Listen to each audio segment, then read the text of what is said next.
Welcome to all SYBSC students.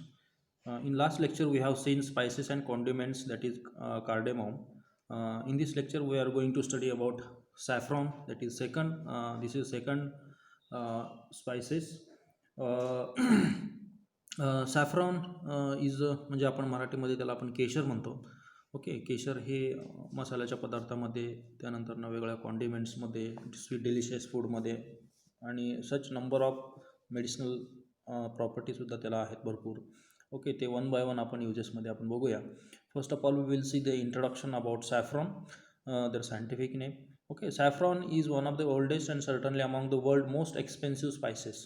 Okay, सगळ्यात महत्त्वाचं expensive म्हणजे सगळ्यात महागडं जे स्पायसेस आहे, ओके, मसाल्याच्या पदार्थामध्ये वगैरे, तर ते म्हणजे कोण आहे? सॅफ्रॉन. ओके, तो it is native to south east Asia. जसं की आपण कार्डेमम बघितलं की कार्डेममचं जे नेटिव्ह आहे ते इंडिया आहे, तसं हे केशरचं जे नेटिव्ह स्पेस एक्झॅक्टली माहीत नाही आहे लोकांना, तर साऊथ ईस्ट एशिया. ओके, तर हे त्याचं काय आहे? नेटिव्ह पार्ट आहे. तर सगळ्यात महत्त्वाचं आता ह्याचं आपण जे सॅफ्रॉन आहे, सॅफ्रॉनचं सोर्स काय आहे? सोर्सेस म्हणजे कुठलं पार्ट आपण त्याचं यूज करतो, दॅट इज सोर्स. ओके, तर सगळ्यात महत्त्वाचं आपल्याला माहिती पाहिजे की केशर आपण जे खातो, ओके, आपण जस्ट अर्धा ग्रॅम किंवा एक 100 रुपयाचा आणतो, त्यामध्ये जवळपास 10 ते 15 स्टिग्मा त्यामध्ये असते. ओके, तर सगळ्यात महत्त्वाचं सॅफ्रॉन म्हणजे केशर खातो आपण, म्हणजे ते काय, कुठला पार्ट आपण यूज करतो ते म्हणजे सगळ्यात महत्त्वाचं dried stigma.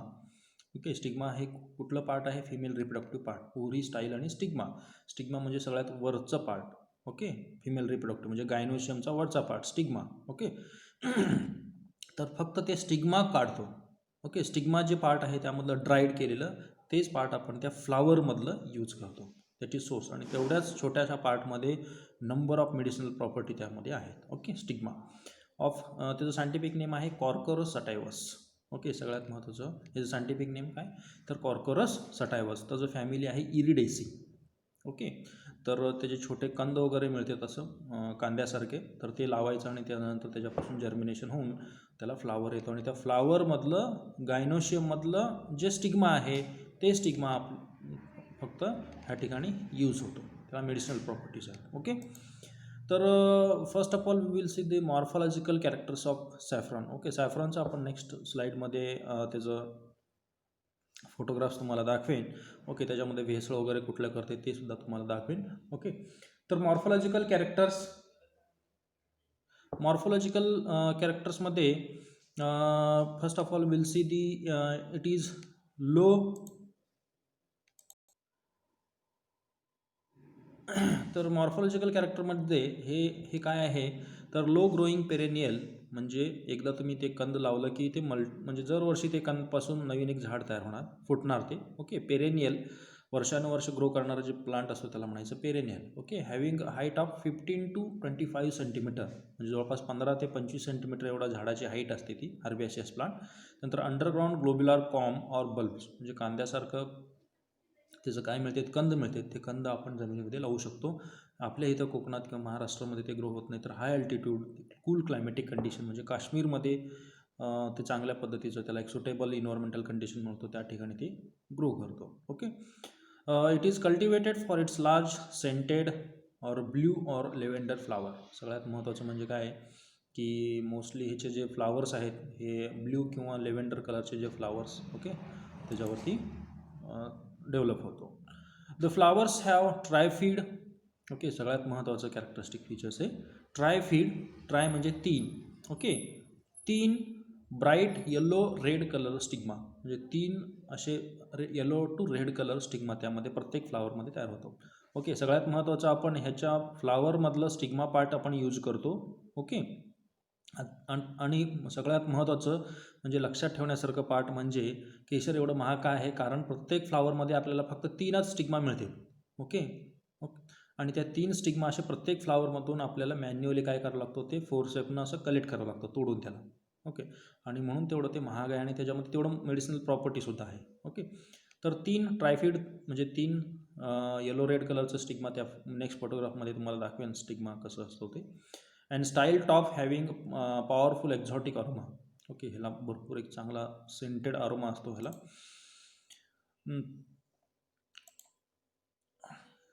Sorry, next properties आपण बघूया ते म्हणजे त्याचे saffron is famous for its extraordinary medicinal stimulating flavouring and colouring property. सॅफ्रॉनमध्ये हे सगळ्या प्रॉपर्टीज आहेत. मेडिसिनल प्रॉपर्टीज आहेत. ओके. त्यानंतर स्टिम्युलेटिंग म्हणजे डिफरंट सेल्स आपले बॉडी हार्मोनल वेगळ्या जे काही ऑर्गन्स आहेत त्याला स्टिम्युलेट करायचं काम हे केशर करत असतो. ओके. त्यानंतर फ्लेवर तर कुठल्या स्वीट डेलिशियस फ्लेवरमध्ये तुम्ही केशर वगैरे यूज केलं किंवा फूडमध्ये कुठल्या केशर यूज केलं की त्याला फ्लेवर येतो चांगल्या पद्धतीचं. त्यानंतर कलर प्रॉपर्टीज त्याला दुधामध्ये टाकलं की आपण दुधाचं कलरसुद्धा आपण येलोइश रेड कलर वगैरे असं दुधाचं कलर चेंज होतो. म्हणजे कलरिंग एजंटसुद्धा आहे हा natural colouring agent. The second properties म्हणजे काय सगळ्यात महत्त्वाचं आहे जे केशर आहे ते आपण एकदम 1 किंवा 2 काडी एवढंच म्हणजे स्टिग्माचे पार्ट आपण यूज केलं पाहिजे कुठल्या पण फूडमध्ये किंवा आपण जर त्यामध्ये दुधामध्ये पित असाल तर ओव्हरडोस म्हणजे 3-4 किंवा दररोज आपण सेवन केलं की हीट बॉडीमध्ये वाढती. आणि सगळ्यात महत्त्वाचं म्हणजे काय नार्कोटिक इफेक्ट म्हणजे आपल्याला धुंदी चढल्यासारखी वाटते कारण त्याच्यामध्ये डिफरंट केमिकल आपल्याला दिसतो छोटा स्टिग्मा पण त्यामध्ये डिफरंट टाईपचे केमिकल्स आहेत. ओके. मोर दॅन 150 म्हणजे 150पेक्षा जास्त केमिकल कॉन्स्टिट्यूंट त्यामध्ये आहेत. ओके. व्हेरी पॉवरफुल आहे त्यामुळं ह्या छोटा क्वांटिटीमध्ये आपण ह्याचं डोसेज काय केलं पाहिजे आपण सेवन केलं पाहिजे. ओके. सो सगळ्यात महत्त्वाचं आहे. त्यानंतर suppose 1 pound of saffron 1 pound म्हणजे जवळपास 0.45 म्हणजे अर्धा किलो जर तुम्हाला सॅफ्रॉन जर गोळा करायचा असेल तर nearly about 2,25,000 to 5,00,000 dried stigma required म्हणजे जवळपास त्यामध्ये किती असणार 2,25,000 ते 5,00,000 स्टिग्मा त्यामध्ये म्हणजे जे छोटे छोटे काडीसारखे असते केशर तर त्यामध्ये जवळपास अर्धा किलोमध्ये म्हणजे 1 पाऊंडमध्ये अर्धा किलोला सुद्धा थोडा एक कमी असतो 5 ग्रॅम तर 0.45 kg म्हणजे 1 पाऊंड. ओके. 1 पाऊंड जर केशर तुम्हाला गोळा करायचं असेल तर जवळपास त्यामध्ये तुम्हाला किती स्टिग्मा गोळा करावा लागेल जवळपास 2,25,000 to 5,00,000 ड्राय स्टिग्मा. ओके. त्यानंतर जवळपास एवढं जर तुम्हाला ड्रायड स्टिग्मा गोळा करायचे असेल तर जवळपास तुम्हाला किती फ्लावर्स लागतील 75,000 फ्लावर तुम्हाला तोडावं लागेल अर्धा किलो म्हणजे 1 पाऊंड केशर तुम्हाला गोळा करण्यासाठी 75,000 फ्लावर्स आपल्याला काय करावं लागेल त्याला पिक करावं लागेल म्हणजे 75,000 फ्लावर मिनिमम तुम्हाला पाहिजे. ओके. किंवा मगच तुम्हाला कुठं जाऊन अर्धा किलो तुम्हाला केशर मिळतो. ओके. त्यामुळं एवढं कॉस्टली आहे आणि प्युअर कुठंच मिळत नाही त्याच्यामध्ये डिफरंट टाईपचे अडल्ट्रेशन केलं जातं म्हणजे भेसळ त्याच्यामध्ये केला जातो. आपण भेसळ कुठले केलं जातं आपण बघूया.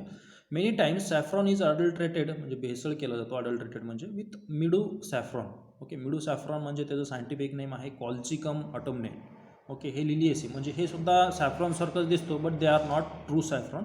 ओके. हा सॅफ्रॉन नाही आहे हा टोटली डिफरंट आहे. हे एक भेसळ केला जातो कॉल्चिकम ऑटोमनेल्स. ओके. त्यानंतर दुसरं एक फ्लावर आहे ॲस्ट्रेसीमधलं त्याचं नाव आहे सॅफ्लावर. ओके.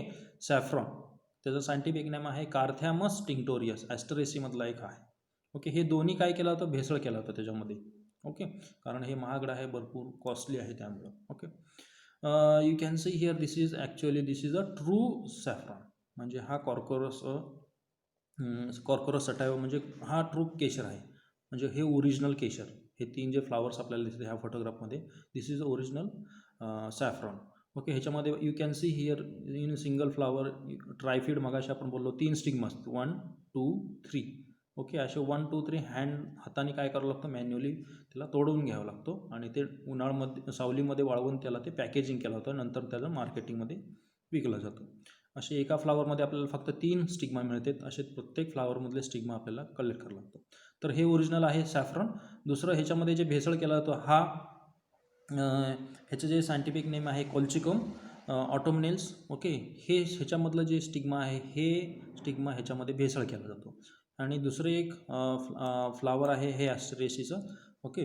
त्याचं सायंटिफिक नेम आहे कार्थ्यामस टिंक्टोरियस. ओके. हे सुद्धा ऑरेंज रेड कलर आहे त्यामुळे हे केशरमध्ये भेसळ केला जातो. ओके. तर सगळ्यात महत्त्वाचं म्हणजे हे 2 जे प्लांट्स आहेत हे केशरमध्ये अडल्ट्रेशन केलं जातं म्हणजे भेसळ केला जातो. Okay. Next part is the chemical constituent. ह्याच्यामध्ये कुठले कुठले केमिकल्स आहेत एवढ्या छोट्याशा ड्राय स्टिग्मामध्ये मगाशा मी सांगितलं की more than 150 volatile and aroma yielding compounds. Okay. ह्याच्यामध्ये जवळपास 150पेक्षा जास्त व्होलाटाईल आणि अरोमा एल्डिंग कंपाऊंड्स केमिकल्स ह्यामध्ये आहेत छोट्याशा एवढ्या पार्टमध्ये. It also has many non volatile active components. ह्याच्या व्यतिरिक्त पण नॉन व्होलाटाईल म्हणजे जे असं वाऱ्यामध्ये इव्हॅपोरेट होऊन जाते, ओके, हवेमध्ये. नॉन व्होलाटाईल त्याच्या व्यतिरिक्त 150पेक्षा दुसरे नॉन व्होलाटाईल ॲक्टिव्ह कंपोनंट्स ह्याच्यामध्ये केमिकल कंपाऊंड्स आहेत, विच आर कॅरोटिनॉइड्स की ज्याच्यामुळे ऑरेंज रेड कलर, ह्याला येलोइश कलर येतो. त्यानंतर त्याच्यामध्ये म्हणजेच कॅरोटीनमधला हा प्रकार आहे zeaxanthin, lycopene and various alpha and beta carotenes, असे वेगवेगळे प्रकारचे कॅरोटीन पिगमेंट्स ह्याच्यामध्ये आहेत. ओके. त्यानंतर महत्त्वाचं म्हणजे सॅफ्रॉन थोडंफार कडवट लागतं. जर आपण असंच सॅफ्रॉन जर खाल्लं की थोडंफार बिटर टेस्ट लागतो. आणि सगळ्यात महत्त्वाचं मग त्याला एक पर्टिक्युलर फ्रॅग्रन्स असतो.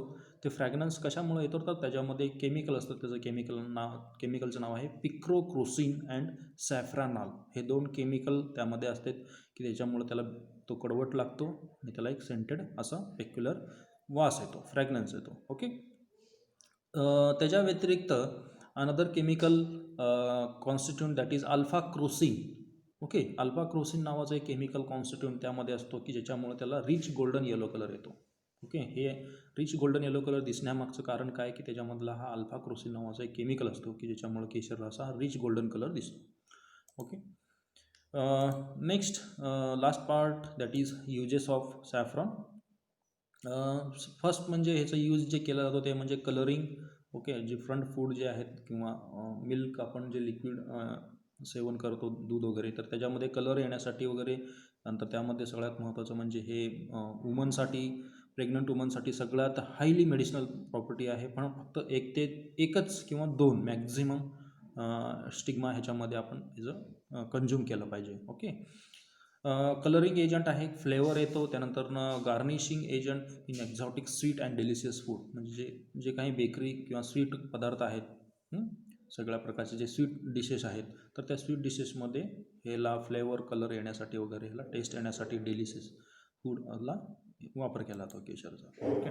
त्यानंतर important ingredient in Ayurvedic and Unani system of medicine in India. सगळ्यात जास्त जे सगळे वुमनसाठी जे काही डिफरंट टाईपच्या डिसिजेस आहेत, तर त्यामध्ये आयुर्वेदिक आणि युनानी सिस्टीम ह्या दोन्हीमध्ये केशरचा खूप महत्त्वाचा रोल, इम्पॉर्टंट रोल आहे. ओके.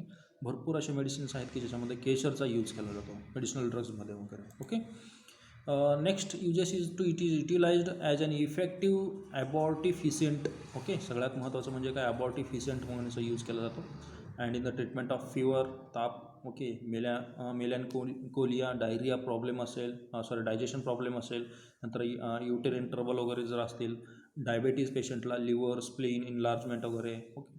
ह्या सगळ्यावरती हे केशरचं युजेस आहे. ओके.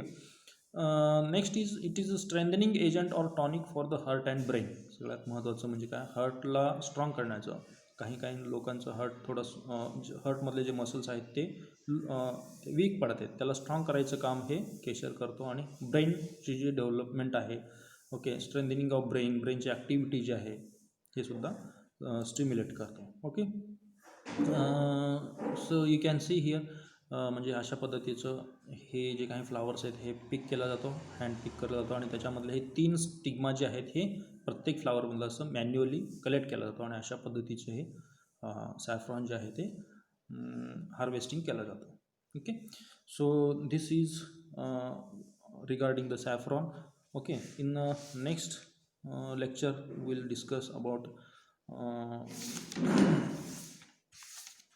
स्पायसेस अँड कॉन्डिमेंट्स झाले. ओके. पेपर यील्डिंग प्लांट्स आपल्या सिलेबसमध्ये नाही आहे. ओके. तर नेक्स्ट टॉपिक आपण नेक्स्ट लेक्चरमध्ये डिस्कस करूया.